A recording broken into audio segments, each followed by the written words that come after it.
Hey there, let's see how to create a webhook on Konnector. First of all, navigate to the settings option and then click on webhooks. Click on add a webhook. Enter the desired webhook name. Here you will get a list of options or events to select from. You can select a specific one or multiple events at a time. Here you need to mention the URL where the data or information will be sent upon triggering the webhook. From here, you can activate or deactivate any particular webhook.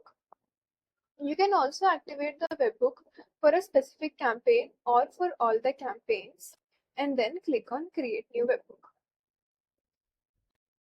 For example, I have already created one webhook here by this name, and the event selected is Follow Up.